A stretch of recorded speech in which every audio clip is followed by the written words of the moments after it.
If I were a book or movie character, I would probably be one of my own characters, Lady Ella Myerston, from a series I wrote several years ago. She was very optimistic, and that is something I am so known for among my friends and family that they have turned it into my nickname, Roseanna Optimist. That's just what they call me sometimes. So it's something I wrote into this character, and some other quirks of me and other family members. We can get lost anywhere, anytime. So it takes real skill to be able to get lost anywhere, but we pull it off. So yeah, she was more like me than any other character, and it's been a long time at this point since I've written her, but even so, when people, mention that they read the book and how they like Ella, I'm like, oh, I'm so glad to hear that, because if you don't like her, you don't like me. Yeah, we're going to be great friends. That's right. Fantastic. Well, welcome everybody. Today we're joined by Roseanna White. She is the best-selling Christy-Award winning writer with dozens of books in print. She's also a homeschooling mom. She's a cover designer. She and her husband run the WhiteFire Publishing Group. Roseanna, it is good to have you with us. Welcome to the show. Thanks so much. It's great to be here. So in just a second, we're going to chat about your own origin story and then your latest book, Shadowed Loyalty, that just landed, yesterday as of this recording. So welcome everyone to Catholic Author, the show about fiction for the modern Catholic author. We talk creed, craft, and co-creation rooted in grit, grace, gods, and dragons when we can squeeze them in. I'm your host, Dominic DeSouza, founder of Catholic Author, creative novel lover. We're here to inspire your faith and your fiction. So, Roseanna, congratulations on Shadowed Loyalty. Thank you. Hitting the presses. So, excuse me, before chatting about that, what is your origin story and how did you get into writing? Well, I am one of those people who have been writing as long as I have known how to hold a pencil.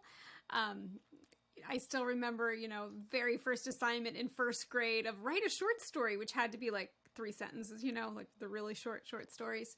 And ever since then, I was a goner. It was what I would love to do. I loved writing before I really even loved reading.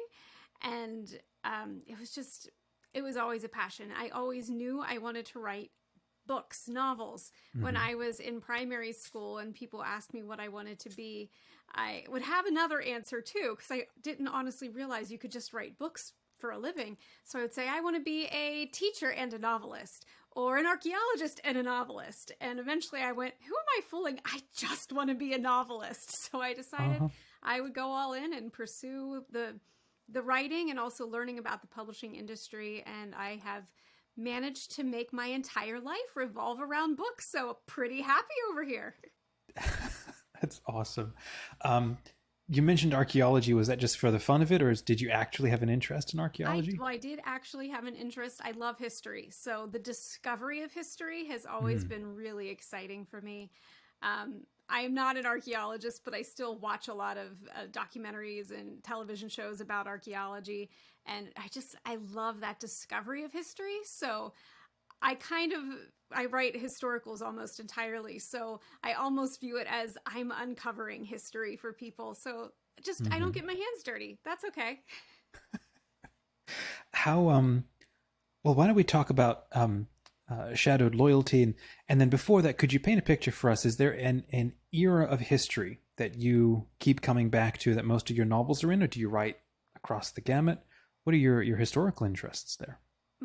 I always tell people when they ask me this, my interest is history. I actually love just figuring out what sets an era apart and what makes one era different from another.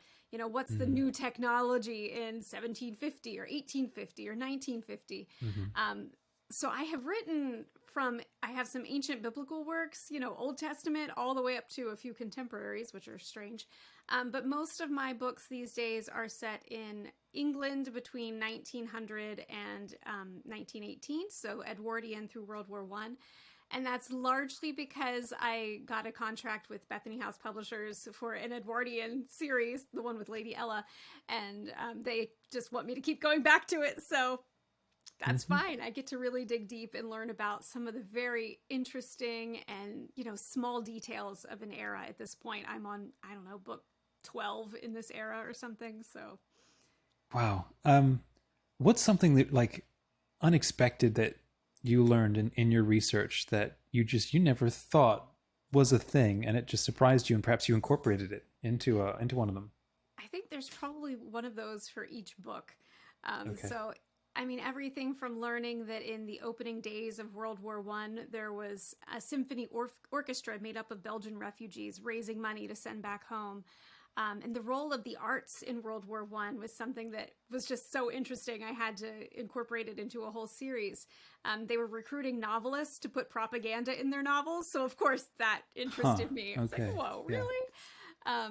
And, you know, King George actually changed his last name during World War One so that it didn't sound German. That was fascinating. For this story in particular, I read quite a few books on the mafia, and something that surprised me was that the mafia we know from, you know, movies like The Godfather and just kind of pop fiction and movies is the mafia that came to be after Al Capone rose to power in the late 1920s. Before that, the mafia was a very different organization. So I set my book on the brink. It's still old world bosses, but Capone is starting to claw his way up. And so it was that period of change. And I loved just being able to incorporate some of the old rules that they used to live by. The most important one being family was the most important thing to these old world mafia bosses. So you could mess with another boss, you could kill other mafiosi, but you did not touch their families.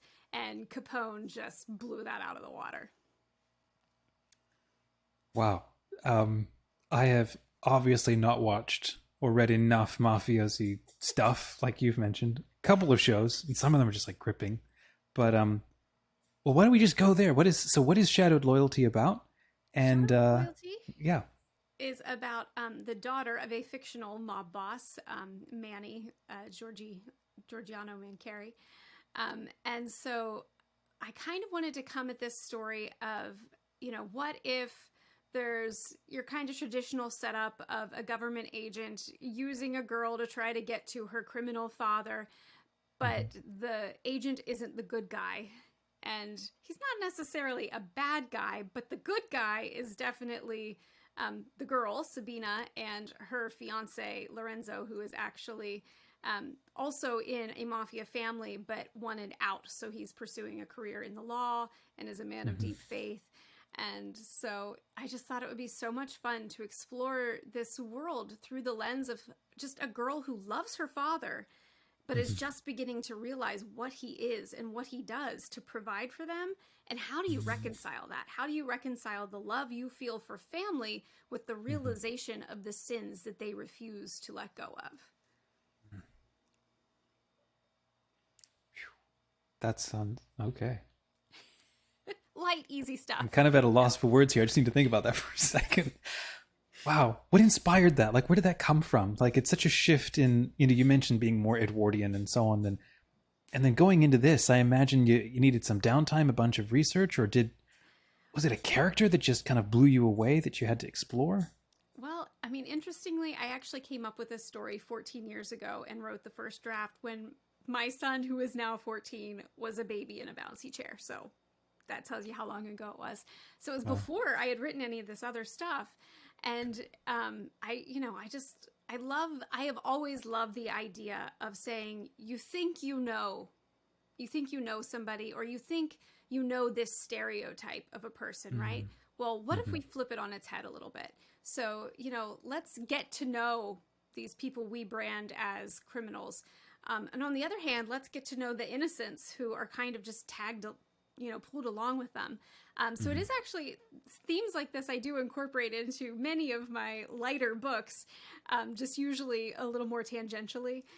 So, you know, I have a series about a family of thieves, but they're noble thieves as thieves go. You know, they have a code. They would never hurt anybody. So this is definitely a departure from that. But it's also, you know, still very much in the vein of things I love to explore, of how the light of God shines most brightly when it's against the darkness of humanity. And humanity has always been dark, right? I mean, you know, studying the life of Christ and Holy Week, we're not long out of Holy Week when we're recording this, and the things people did to him and he went through.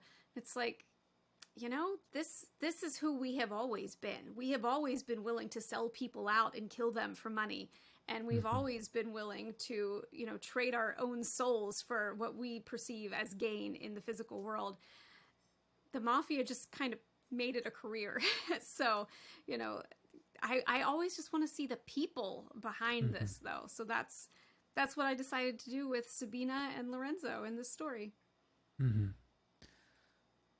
Amazing. I remember a few years back, actually not a few, 10 years ago, I watched The Godfather the trilogy for the first time. And I think I got like midway through the second one and all of a sudden realized, oh, I can understand their culture, from their point of view, how, I don't know, they see themselves as the barons and the knights of an older world, not accountable to a law, I'd always pictured them as being just heavyweights throwing themselves around, leeching off of, poorer people and so on. But to actually think, no, they're maybe back then, maybe not anymore. But they were preserving far older tribal customs of, I protect my area. And, I don't know, it felt like a glimpse into a much older world watching that. Yeah, very much so. I mean, when you study the origins of the mafia, they were actually born to protect common Italian citizens from a very corrupt government. So, I mean, the story is that, this woman's child was killed by corrupt government officials, and she ran out into the street carrying this child, screaming, "Mafia, mafia," which means my child, my child. And men of the town banded together for justice, vigilante style. But that became the only way they could protect their own. And when they started immigrating to America, they brought that with them. And they had to, because they were met with persecution here. Everyone was, the authorities here just said, let them kill each other. We don't care. So they still had to maintain that, community presence almost. Like they were the protectors of their people. They looked out for each other. Yeah. And it just became, we'll protect them at any cost. And then it became, well, once we have a little bit of power, well, let's get a little bit more and let's get some more money so we can really protect our people. And, you know how it goes, right? It starts off noble, but power corrupts. Fascinating. So I'm curious, you mentioned that this was published through Chrism as opposed to WhiteFire. So what's the difference? What does WhiteFire do? And you're also involved in Chrism. And why did you publish with Chrism? Right. Well, WhiteFire is a company my husband and I started many years ago. At this point, we'll just leave it at many, many years ago rather than aging ourselves. And it was just created to be a Christian publisher of both fiction and nonfiction. And we ran it that way for about 10 years. And then we started branching things off into imprints to help better reach a niche audience. So we have Ashbury Lane, that's our dedicated romance line, and White Spark, that's our dedicated young reader line. And we decided to launch Chrism Press as our dedicated Catholic and Orthodox line after some conversations with co-founders Rhonda and Karen, who, kept saying, one of these days we're going to start a Chrism, or we're going to start a Catholic publishing house. And we're like, well, we could help you with this. So we decided it would just be fun to put it under the WhiteFire banner. And that way they don't have to deal with all the business stuff. And have the benefit of our years of expertise here. And, we get to kind of just expand, and we've always had a heart toward unity within the broader church, Protestant, Catholic, whatever denomination. We want to just speak the light of Christ. We're called to be one body. So this was another way to do that, and one that we've really enjoyed. And so when we announced that, Chrism would be opening its doors and taking fiction, they focus entirely on fiction. I had this novel sitting around for 14 years, and I had actually sent it to Bethany House, who said, this is not our thing. Feel free to do whatever you please with it. So I pleased to put it with Chrism and figured, hey, it would make a fun addition to their line. And it was really fun working with them specifically on it, with the idea of, this is a Sicilian family. They're obviously of deep Catholic roots, and they really helped me bring that out and bring it to fullness and to life. Oh, intriguing. Yeah. Now, I'm given to understand that you're Catholic now yourself? I'm actually still in the RCIA process, but we will be here in a few months, yeah. Congratulations. That's wonderful. Can I ask about that process? Like you mentioned, you're Christian, but now you're writing about, as you said, Catholic Sicilians.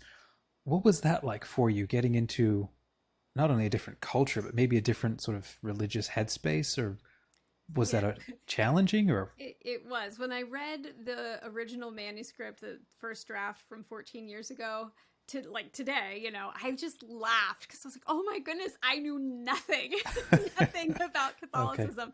I mean, I knew that, at the core, it was still the same Christian faith, but I wasn't using the right vocabulary, and the practices were all wrong because, of course, custom and tradition is very important in the Catholic faith, and not so much because Protestant is so fractured. So it was definitely funny to go back and reread it. I was rewriting it before we made our decision to pursue Catholicism. But even so, I'd learned so much. And part of that was through another book I wrote that had Catholic characters called The Number of Love about Belgians during World War I. And I actually, that was when I kind of met up again with Rhonda, and I asked her if she would read this for me to check for accuracy in the faith elements. And she did, and was awesome. And it was through a lot of those conversations that I really started looking at it more deeply and gaining an appreciation for it. And this is probably true of a lot of things in my life. It's when I write about them that I really come to understand them. So that was, just a kind of interesting fact of our own journey. And otherwise, my husband and I are very research-oriented people. We do love history. We love tradition. So we had on our own just been reading more of the church fathers and trying to understand the roots of Christianity more, and big surprise as to where that led us, right? So yeah, it's been quite a journey and quite a process. But it's also one of those things where when you look at the things I write, most of them are Church of England, which is pretty close as Protestants go. But you can, I can kind of track my own growth, but also see where it's always been there. Like I've always leaned in this direction. I just hadn't realized what that direction was until more recently. So it definitely has that feeling of coming home. Yeah. It's like that. I don't know if it's a koan or not, but it's like, the journey reveals the destination. Can I ask if there was like a particular thing that just really clicked or really prompted you to go, this is a choice I need to make, considering being Catholic? Was there a moment, or is there a story there on that? Oh, it was several moments. During the last couple years, as my husband and I actually, we were the education leaders of the church we were in. And so, very kind of integral parts of this church. And we would lead discussions and ask questions and,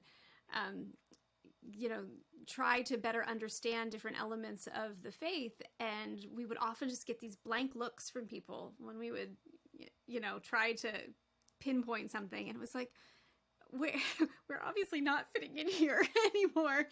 So it was just getting more and more difficult to kind of play that game. And so there was just a point where I said, we can't leave just to leave. We can only leave if we're going somewhere. Where would we go? And my husband's like, very well where we would go. But I had that block. Like my husband's family is Italian, so he grew up with Catholic in his background, even though they weren't practicing at the time. So it wasn't quite the mental hurdle for him that it was for me.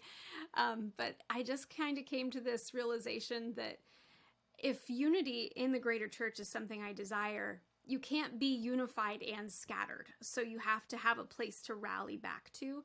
And when I asked myself, where is that?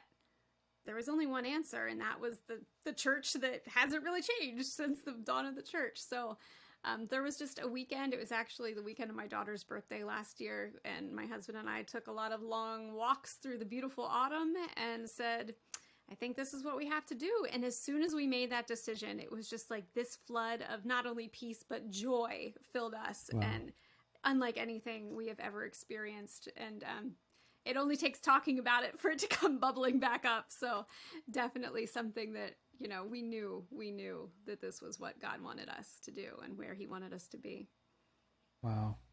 I personally have just loads of other questions, but it's kind of beyond the scope of this show. So thank you for sharing all of that, Roseanna. That was beautiful. Let's come back to the well, a question I like to ask people is there a legend or a story then growing up that really resonated with you and that you like to come back to? Maybe it was formative for you in some way. Perhaps it was a novel or a movie or something. There have been all manner of them. So I have always been hugely influenced by story. So, thinking in the terms of like legend, like The Never-Ending Story was a movie I loved as a kid. Anything with princesses, of course, very typical in that.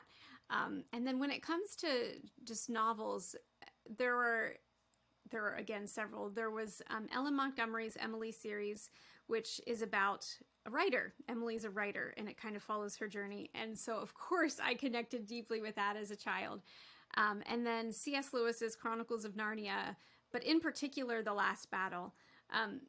I just reread the whole series to my kids a couple years ago, and I was really looking forward to getting to this book because I remembered nothing about the plot, but I remembered so much about the theology, which is hilarious because I read it at age 10. But that's what stuck with me and just helped inform and form my faith through my whole life was these ideas that Lewis put to words in the shell of a story about, what true faith is and how if heaven is the reality, this is just an imitation. And, the idea that, Aslan is not a tame lion. God is not a tame God, and he does not call us to a tame faith. So that probably gets the gold star, The Last Battle by C.S. Lewis. I would agree with that. That one and the Magician's Nephew, they were the weirdest out of all of them, and I loved that. I keep going, and The Silver Chair. For some reason, those feel like the greatest frontiers, the weirdest frontiers. I think Dawn Treader obviously is a fast runner-up, sailor-up. But I want to ask you about that one point, like Aslam's not a tame lion. Christian fiction or even Catholic fiction, to try to use that phrase, is also not a tame lion. It's actually the interview, I think, that came out right before this one with Verity Lucia is about that same sort of idea of this concept that we need to sort of restrict ourselves to only writing things that are safe and, for the choir. And yet it's not the kind of thing that resonates with the majority of readerships, especially those who might describe themselves as nuns, N-O-N-Es, spiritual and not religious, and just burned by all kinds of reasons to want to run away from everything and try to find a truth that really makes sense and so on. To write stories for them come out of a different space, and I think especially today, I'm curious what you think here, really embrace that sense that he is not a tame lion, and there's a lot that needs to be shaken up and deconstructed and rethought of and sort of rewilding, how to approach all that. I'm curious, what comes to your mind as you've probably thought about this yourself? Oh, yeah, we've thought about it a lot over the years, especially being in the Christian fiction world for so long. I've watched it evolve, and it has evolved from that. Well, these are just safe books. I started reading adult Christian fiction when I was 11, and it was fine for me at 11. And now I'm looking at what's being published now going, nope, I would not let my 11-year-old read that because it's Christian, but it is not for children because it's dealing with real things and hard things. So it's been so beautiful actually watching the evolution of the industry as my generation has grown up and basically said, I don't want the sweet stuff, right? We have enough of that. It's not real. I live in this world. Show me how to live as a Christian in this world. And so finally, the industry is responding to that, and it's great to see. But there's still then so many people who don't realize that the industry has responded to that. So they have this idea that, well, if it's faith fiction, faith-based, you can just dismiss it. And then other people who just don't even know that it exists and just bemoan how if you pick up a regular mainstream book, it might have the real world, but it has no hope a lot of times, and it dwells so much on the things that they don't want to dwell on. So I love the idea that we can have both. We can both have real stories and deep stories and challenging stories that resonate, but we can also do it from this place of hope that we live in, and we can shine that light and spread that hope to the world. And that's what we're called to do. So I have always viewed writing as, you know, the thing God has called me to, the ministry he has led me to, as my way of sharing him with whoever might pick it up. And if that's mostly people who already have a faith, I view my job as challenging them to a deeper faith. And, you know, those who don't have faith, hopefully helping them see that it's not something we tack on, and it's not an excuse. It's what allows us to walk through life with courage. Right. Yeah, it's not a crutch. Right. I think it was either Lewis or Chesterton, I don't know, who said, Probably both you of them. don't, both of them, you don't turn to Christianity for safety. You go because you can't choose anything else, and you prepare to be crucified in a way by it. There's a beautiful quote I actually just saw from Pope Francis yesterday. I shared it on the Instagram account. It goes, I think it perfectly applies also to Catholic fiction writers, you know, where he says, the ministers of the gospel, which is anybody, must be people who can warm the hearts of the people, who walk through the dark night with them, who know how to dialogue and to descend themselves into their people's night, into the darkness, but without getting lost. Yeah. I thought that sums it up perfectly. It's like I've long said, being a faith-inspired writer, you know, your faith doesn't mean it's a straitjacket on your creativity, but it's a lifeline that lets you go anywhere without getting lost. You know, Exactly. and Chrism has been awesome in that. And so I want to ask you about, you know, creating characters along those lines. For those who are watching this or listening to this, if you're enjoying this, please hit like. It does help more people to learn more about Roseanna and her work with WhiteFire and Chrism. Briefly, this interview, it's a preview, or it's like an insight into the kind of community that we are building in Catholic Author. It's the super friendly creative community for the modern Catholic author. A place to give and get feedback, share your insights and your works in progress, and build a network of supportive friends, plus a whole lot more. Come and check us out. Join us at catholicauthor.us. So like I was saying, I want to ask you about creating characters and not being preachy, but, you know, making it real. You know, that's the thing that I've appreciated about just watching Chrism and the titles that they put out. They're edgier. Some of them are a little darker. How have you kind of wrestled with that, the sort of trying to write something that's faith-inspired, but actually grounding it in a story that people are going to want to share, even if they don't believe in the same religion or Right. you know, approach? Yeah. I have whole classes on this that I've written about how to like dig down to the soul of a character. But Beautiful. something that my husband and I tried to put words to actually last year on vacation, this is what we talk about when we're on vacation, is I really think the secret is that you're not just presenting answers for your characters to discover. You're asking deep questions for them to wrestle with.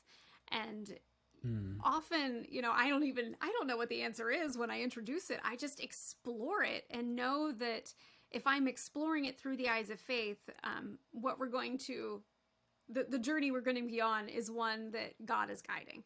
And so the idea of, you know, writing characters that resonate with real people, well, you do that by being authentic and by being vulnerable with these characters and showing the ugly and showing the hope and showing the weakness and showing the strength.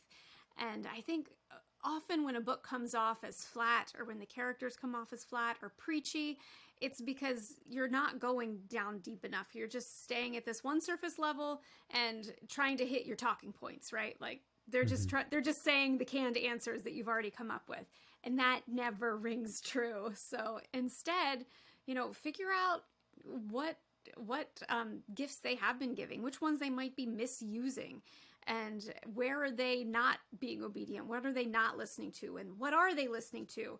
Are they listening to voices they shouldn't be listening to? And, you know, what is it that they believe that's wrong? And what truth would take them to where they need to be? And another thing I love to do is just ask the question, not of, you know, what is my character's journey, but who does my character need to be by the end? And what plot points are going to get them there. Because, I'm all about, life is not about the circumstances and the plot that happens to us. Life is about who we are becoming in God. So that's what I like to explore with the characters, of who they need to become and how they do that. Yeah, I think a great, I don't remember who said it, but it was like, authors don't, it actually might have been Flannery O'Connor, who said authors don't write because we have answers. Apologists and evangelists can do that. I'll just paraphrase. We write to dramatize the question and to dramatize the journey. And some people might not even have thought of the question as deeply as we want to go with the character. And then by the end, you're like, well, what is the answer? And the character has to live that out so that it makes sense as well.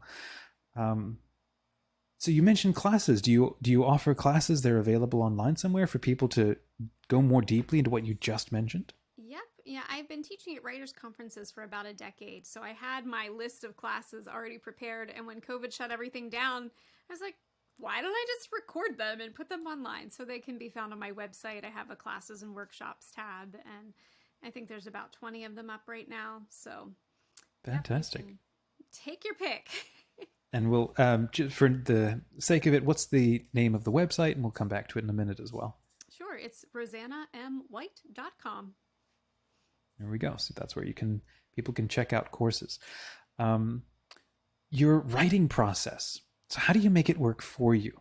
Is it a date a week? Is it daily 20 minutes? What does that environment feel like for you? How do you make it work? Yeah, it has changed a lot over the years. My husband and I both work from home, and we homeschool. So there are 4 of us in the house all the time. So traditionally, morning has been my most creative and productive time. So I would get up before the kids and get 2 hours of writing in. And my goal was always 2,000 words a day. In recent years, as my responsibilities with other things have grown with the publishing company, and I'm a cover designer for freelance authors. So as those responsibilities have increased and my kids have gotten more independent, I have taken to batching tasks. So I'll do cover designs this day and writing this day. And in most recent years, I've actually been writing in big chunks of time. So I will take a week and do no other work and just spend the time writing. And when I do that, and when I allow myself to get in that groove, and, I say the story is before my eyes, I can write 10,000 words in a day. So it takes me 2 weeks like that to write a book. So I have all manner of methods. I just pluck whichever one out that fits with the circumstances of the time and the deadline. That's awesome. No, it's so encouraging that there are different ways to go. Yep, absolutely. And sometimes if you just don't have the ability to, it's like an Advent then, or a Lent maybe, where you're filling up with energy and preparation for when you can just sort of light that match. Yep. Yeah. Get all the other stuff done and out of the way so it's not bothering you, and then focus. Yeah. What's next for you? Is there a new project that you're considering or edging towards? There are deadlines. What are we talking about? Yeah. So I am in the middle of a series with Bethany House. The 3rd book comes out in September. It's called Worthy of Legend. And then the following winter, probably January or February, I have a standalone coming from Bethany House called Yesterday's Tides, which is World War I, World War II, dual timeline spy love story thing. Great fun. Love it. And I have a new series beginning with them the next summer. So that's what I need to write right now. And I'm also working with guideposts on some of their fiction series. So there's a series of mysteries called Secrets from Grandma's Attic, and I'm writing a book in that. And they're doing an Extraordinary Women of the Bible series. So I'm writing about Mary Magdalene. So I'm very excited about that one too. So that's what's coming up right now. So the one I'll be working on is for a series called The Imposters, about aristocrats who are basically spying on their own. So great fun. Wow. My wife and I are midway through The Gilded Age right now. So that sounds like fun. My goodness. How can people get in touch with you, Roseanna, to join your list? And yeah, I am everywhere. Very easy to find. So of course my home base is my website, RoseannaMWhite.com. Right there on the homepage, you can sign up for my newsletter, and you'll get a free bonus chapter if you do that. And so the newsletter actually goes out every week. And if you want to keep in touch with me, that is the best way to do it, because I send out my blog posts. I post twice weekly on my blog. Any sales that are going on, any giveaways I'm doing, any podcasts that I have up. I record my blog posts and call them podcasts. That's what I do. And so those will be in there. I have what I call tea party book clubs once a month, where we read a book, talk about it, and I have sent you a package of tasty treats to enjoy while we talk. So that's a lot of fun.